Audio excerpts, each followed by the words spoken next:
dal leen ak jàmm ami site internet Talibé Sonko TV li gën a fës ci bopp xabaar yi dañ koy door rek kat yu nga xamante ne kii di Ayib Daffé daal dina ko yëkkati ñeel dossier candidature kii di Ousmane Sonko ne leen nag déposé nañ ko bu baax ci kanamu conseil constitutionnel la mu daal di xam ne rek moom Ayib Daffé ak suñu naataangooy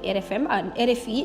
ni ki démb ci altine ji moom mandataire Ousmane Sonko bi Ayib Daffé nag daal di wul leeral carrément ba xam dëpp dossier yi dëgër na waaw wala déet waaye daal ak lépp lu mu ci munti doon daal dale bi nga xamante ne rek moom moo ñeel boobu collecture dossier candidature ni ki tey jii la nag ci talaata ji yemoo ñaar fukki fan ak juróom benn ci weeru décembre bu minuy jotee ki nga xamante ne nag moom mooy Ayib Daffé lam daal di yëkkati rek mooy radiation bi nga xamante ne defoon nañ ko kii di Ousmane Sonko ci liste électorale yi te ñaari tribunal yëpp daal di ko annulé maanaam ñaari juge yëpp daal di woon koy annulé juge bu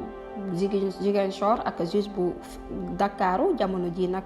amul benn jëfin yoo xamante ne rek autorité administrative yi daal di nañ koy jëfee neel boobu les décision wala rek ñu daal di yóbbu nag seen dossier ca kanam conseil constitutionnel ki xam leen mbir mu nu mel di Ayib Daffé nekk mandataire ci Ousmane Sonko jërë ngeen jëf ci teewlu bi bu leen fàttee abonné bës cloche de notification ngir amaat yeneen. Mbokk yi, on s'est beaucoup battu pour un projet. Ce projet boobu mooy sauver le Sénégal. Ce projet boobu mooy sauver le Sénégal.